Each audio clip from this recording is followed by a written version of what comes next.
Last night I went to a celebration put on by the Creek County Democratic Party for an amazing man and a member of this church named George Crumey.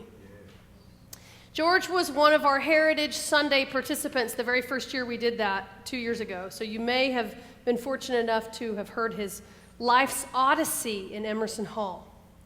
George was being recognized last night for a lifetime of active involvement in behind-the-scenes politics and for his generosity. He was given a key to the city of Bristow. He had a day named after him by the city of Bristow. August 15th in the city of Bristow is now George Crumey Day. And in Creek County, I didn't know that Creek County had its own calendar, but evidently it does. August 15th is also George Crumey Day in Creek County. There were proclamations of where is this and where is that. I'm sure if you've been to one of those, you know what that's like. By the City Council and the State House of Representatives and the Senate. The Attorney General was there, as well as the Lieutenant Governor. Everybody was touting the incredible contributions of time and energy and resources that George Crumey has made throughout his lifetime thus far to his community and to the state of Oklahoma. But what touched me the most, out of all the kudos for George, was a recognition given by Bristow School District Superintendent, who, because of George's persistent interest and involvement in early childhood education, last night declared George an honorary teacher. She gave him an apple and a coffee mug and a collection of notes from about 25 children whose lives he had touched. Now, George is walking his talk. We claim in this church to invest in the children of our community, and George has gone above and beyond to do just that. Now, let me tell you my other favorite moment of last night was when a state representative from way out of town said that he didn't know what church George went to, but that George exemplified what it means to be a true Christian. Yes, indeed. I just sat in the corner and grinned from ear to ear. This event for George documented much of his generosity of time and spirit, and it was truly something to behold. Now, interestingly, on Friday night, with many of you, I attended Bishop Pearson's Toast and Roast, also an incredible event celebrating Bishop Pearson's ministry and legacy in Tulsa. It's kind of a goodbye as he goes on to take his full-time position in Chicago. Now, there were some very similar themes running throughout both of these events, although let me tell you, they were about as different as an expression as our 2 Sunday services. One was very quiet, and I sat very still, and you know which one that was. And another was very loud, and I was on my feet, and you know which that one was. But they both had very similar themes for 2 very amazing men. But what touched me on Friday night, I was telling David this already, besides this incredible performance by one generation of praise, a reunion of Higher Dimensions Youth Praise Choir, which had me in a frenzy. That's all I can say. I was in a frenzy. Were the touching stories that everyone had to tell about seeing Bishop as a father figure to them. When Bishop would invest in them with his time and his attention, reminding them that they are worth an investment. All of us are worth an investment. You see, we all need somebody to believe in us, and the sooner, the better. We need someone to take time to really see us and our potential. And as children, this can make a world of difference.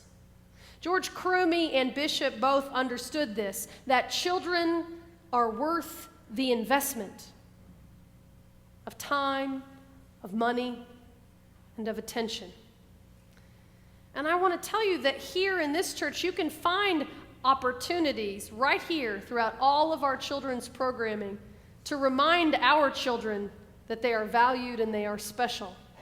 We have workshop rotation Sunday school where they get to explore their curiosity with teachers.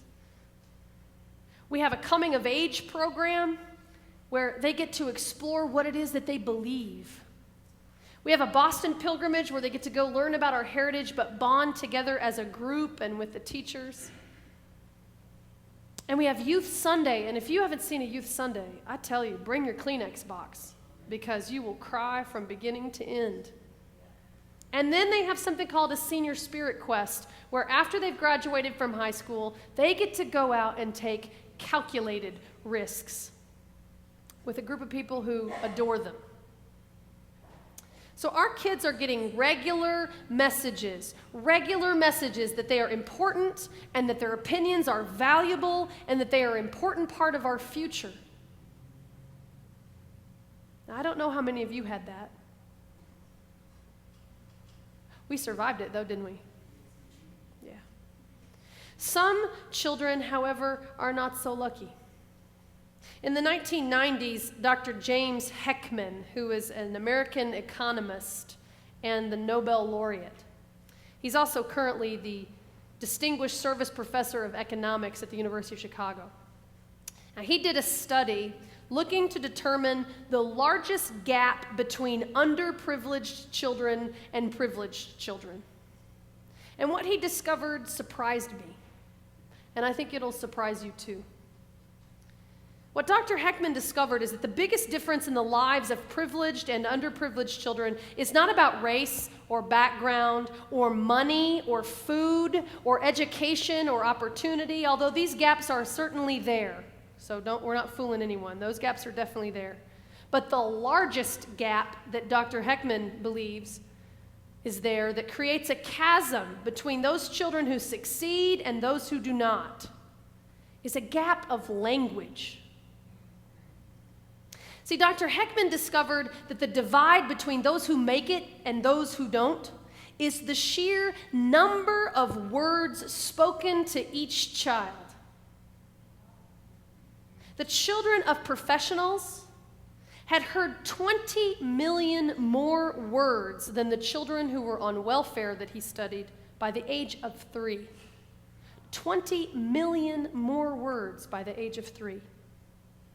Now, it is this early communication that Dr. Heckman believes also correlates to learning patience and self-control and attention and reasoning skills and other overall language capacity, some of which, if not developed by the age of 8 or 9, will forever remain lacking. Now, the other piece of Dr. Heckman's study was about the kind of messages being sent, and this broke my heart. See, Dr. Heckman did a study on the kinds of messages that the children were receiving, and the children of the professionals that he studied heard close to 500,000 encouragements and 80,000 discouraging statements from their parents by age 3. Now that's the good side. 500,000 encouragements and 80,000 discouraging statements by the age of 3 for professionals.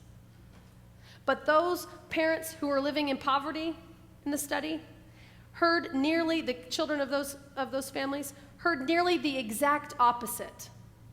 500,000 discouraging statements and 80,000 encouraging ones. So what does all this mean?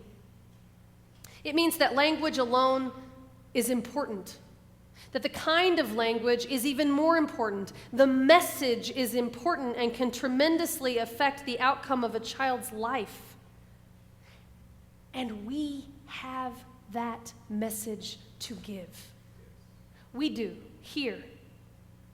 Woven into our theology is a foundational value that all children are precious gifts of God. All children are born with tremendous potential.